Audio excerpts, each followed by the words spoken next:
Hi hello welcome back to my channel. ഇതുണ്ടല്ലോ Sunday morning എടുത്ത video ആണ്. ഞാൻ എണീറ്റപ്പോൾ എൻ്റെ മോള് എണീറ്റ് വന്നു.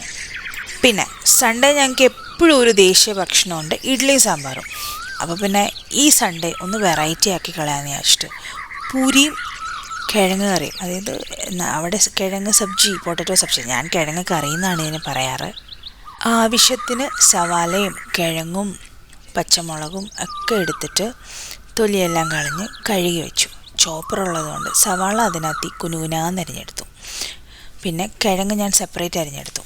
കടുവൊക്കെ വറുത്തിട്ട് അതിനകത്തിലോട്ട് സവാള ഇട്ട് ഇളക്കി, സവാള ഒന്ന് വഴണ്ട് വന്നിട്ടാണ് ഞാൻ കിഴങ്ങും പച്ചമുളകും കൂടെ ചേർക്കുന്നത്. കിഴങ്ങും എല്ലാം അതിനകത്തിലൊന്ന് മിക്സായി കഴിയുമ്പോൾ ലേശം മഞ്ഞൾപ്പൊടിയും ഉപ്പും കൂടെ ചേർത്തിട്ട് അടച്ചു വയ്ക്കും. മഞ്ഞൾപ്പൊടിയുടെ പച്ചമണം മാറിക്കഴിയുമ്പോൾ ആവശ്യത്തിന് വെള്ളം ചേർക്കണം. വെള്ളം ചേർത്ത് കഴിയുമ്പോൾ കുറച്ച് തിളച്ച് കഴിയുമ്പോൾ ആ കിഴങ്ങ് ഇങ്ങനെ വേകാൻ തുടങ്ങുമല്ലോ. നമ്മൾ ആ കിഴങ്ങ് വേകുന്നതിനനുസരിച്ച് ഉടച്ചു കൊടുക്കണം. നമ്മൾ പുരിയുടെ കൂടെ എപ്പോഴും ലൈക്ക് കിഴങ്ങ് വെന്ത് ഉടഞ്ഞ കറിക്കാണ് ടേസ്റ്റ് കൂടുതൽ. അപ്പോൾ നന്നായി ഉടച്ചെടുത്ത് ഒന്ന് കുറുകി വരുന്ന ഉടനെ കിഴങ്ങ് കറി റെഡിയാവും. നിങ്ങൾ വിചാരിക്കും ഞാൻ ഈ കിഴങ്ങ് കറിയൊക്കെ ഉണ്ടാക്കുന്നതിൻ്റെ ക്ലാസ് തരുമ്പോൾ ഞാൻ ഭയങ്കര പാചക എക്സ്പേർട്ടാണെന്ന്. എവിടെ, പട്ടിണി കിടക്കേണ്ടി വരത്തില്ല. അത്യാവശ്യം ചെറിയ രീതിയിലൊക്കെ കുക്ക് ചെയ്യും.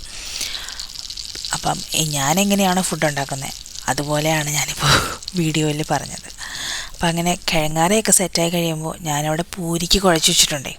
അപ്പം ആ മാവിൽ നിന്ന് ചെറിയ ഉരുളകളാക്കി എടുത്ത് പൂരി ഇങ്ങനെ ചുട്ടെടുക്കണം.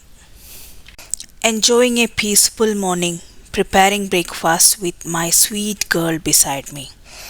ഹാ അന്തസ്, വേറെ ഒന്നും വേണ്ട. പിന്നെ ഇതിനകത്തിൽ അമ്മയുടെ ചെറിയ കോൺട്രിബ്യൂഷനും കൂടെ ഉണ്ട്. അമ്മ എനിക്ക് വീഡിയോ എടുത്ത് തരുന്നുണ്ട്. സാധാരണ അമ്മയാണ് സൺഡേ മോർണിംഗ് ഇഡ്ഡലി സാമ്പാറൊക്കെ ഉണ്ടാക്കിയിട്ട് ഞങ്ങളെ വിളിക്കുന്നത്. പക്ഷേ ഇന്ന് എന്തുകൊണ്ടോ ഇത് ഉണ്ടാക്കേണ്ടതുകൊണ്ട് നേരത്തെ എണീറ്റു. And thank you for watching. Please like, share and subscribe.